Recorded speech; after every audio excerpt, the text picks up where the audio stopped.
Ce soir, j'ai passé une de ces belles soirées féministes qui nous redonnent des forces pour l'occasion de la sortie de cet ouvrage qui s'appelle L'écriture inclusive et si on s'y mettait, œuvre collective. Et notamment, il y avait Réjeanne Sénac, qui est chercheuse, autrice, professeuse à Sciences Po et qui a dit énormément de choses intéressantes, comme les autres aussi. Mais notamment de cette chose-là que j'ai envie de poser là.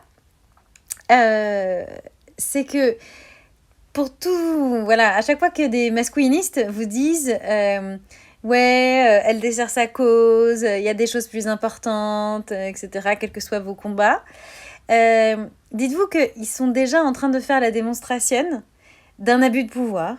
C'est-à-dire qu'ils sont en train déjà de se positionner en tant que dominants à qui il appartient, de manière tout à fait inique, autoproclamée et illégitime, de déterminer ce qui serait importante ou non, ce qui serait légitime ou pas dans notre combat, ce qui serait, d'après eux, en fait, prioritaire, essentiel. Et en fait, ça déjà, c'est déterminer les termes du débat et c'est se penser supérieur à vous. Voilà. Donc en faisant ça, ils font la démonstration qu'ils sont le problème et qu'ils sont illégitimes à vous donner des leçons. Et elle disait aussi cette chose très juste, c'est que pour les masculinistes, les féministes, ça va à la limite que si elles sont mortes ou très loin des masculinistes en question.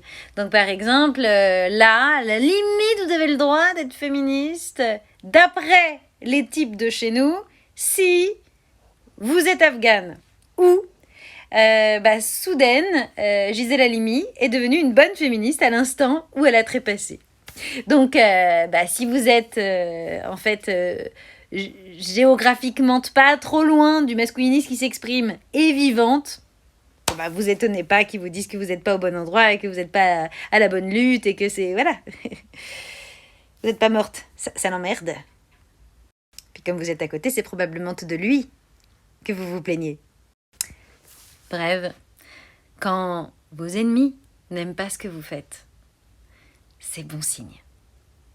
Le jour où une majorité d'agresseurs, de harceleurs, de cyberharceleurs aimeront ce que vous faites, c'est qu'on aura un problème. C'est que ce sera plus féministe, c'est que ça les arrangera quelque part et donc il faudra se remettre en question.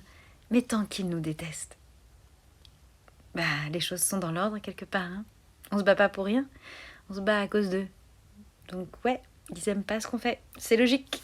Ils sont pas d'accord avec ce qu'on veut. Ce qu'on veut, c'est la fin des violences et eux, ils veulent être violents. Donc, ils sont pas d'accord avec le projet. Bisous. Courage.